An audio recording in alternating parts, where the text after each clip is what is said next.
Hello guys, welcome back to my channel. আশা করি তোমরা সবাই খুব ভালো আছো, আমিও খুব ভালো আছি। সবাইকে জানাই শুভ সকাল।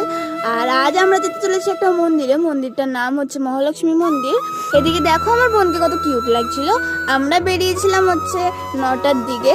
দেখো মন্দির মানেই হচ্ছে একটা সুন্দর স্থান। তারপর যদি যাও তোমরা সকাল সকাল তাহলে তো আরো ভালো লাগে। আমাদের ওখানে গিয়ে পৌঁছাতে বেজে গেছিল প্রায় 12টা, কারণ আমাদের ওখান থেকে প্রায় অনেকটাই দূর আর রাস্তায় প্রায় অনেকটাই ভিড় ছিল, এই কারণে আরো একটু লেট হয়ে গেছিল। তোমরা সবাই আমাকে কমেন্টে অবশ্যই জানিও যে তোমরা কোন ভগবানকে সব থেকে বেশি মানো। দেখো তোমাদের সাথে কথা বলতে বলতে আমি প্রায় পৌঁছে গেছি মন্দিরে।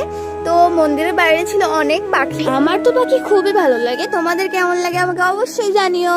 আর তোমাদের সাথে কথা বলতে বলতে মন্দিরে তো পৌঁছেই গেছিলাম। তো তারপরে গেলাম হচ্ছে মন্দিরের পাশে যেই দোকানগুলো ছিল ওখানে অনেক ঠাকুর ছিল। দেখো আজ আমি তোমাদের একটা কথা বলতে চাই, জীবনে ধৈর্য ধরা খুবই জরুরি। কারণ ভগবত গীতায় শ্রীকৃষ্ণ বলেছেন দুঃখ কষ্ট হলো শীত গ্রীষ্মের মতো, যেটা আসে আবার চলেও যায়। তাই সবসময় নিজের প্রতি বিশ্বাস রাখো আর কর্ম করো। কর্মের ফলের চিন্তা করো না, ভগবান ঠিক একদিন না একদিন তোমার দিকে অবশ্যই তাকাবে। তোমাদের অনেক জ্ঞান দিয়ে ফেললাম। তো তারপরে আমরা গিয়ে পৌঁছে গেলাম মন্দিরে।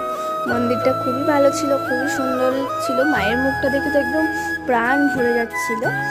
আর তারপরে ওখানে একটা নিয়ম দেখলাম, যেটা হচ্ছে কয়েন দিয়ে ওরকম ধরে রেখে নিজের মনস্কামনা বলতে হয়। আর যদি সেটা পূরণ হয় তাহলে ওই কয়েনটা ওখানেই থেকে যায়, আর যদি সেটা পূরণ না হয় তাহলে সেটা পড়ে যায়। আর তারপরে দেখো এটা যেটা দেখছো এটা হচ্ছে পুরোটাই রূপোর একটা জিনিস। তো তারপরে আমরা আরো বিভিন্ন কিছু ঠাকুর দেখে ওখান থেকে বেরিয়ে যাই। তো বেরিয়ে তারপরে আমরা আরো একটা জায়গায় গেছিলাম, সেটা শুনলে তোমরা আরো অবাক হবে। তা তোমরা কি জানতে চাও? তাহলে পার্ট 2 কমেন্ট করো। বাবা।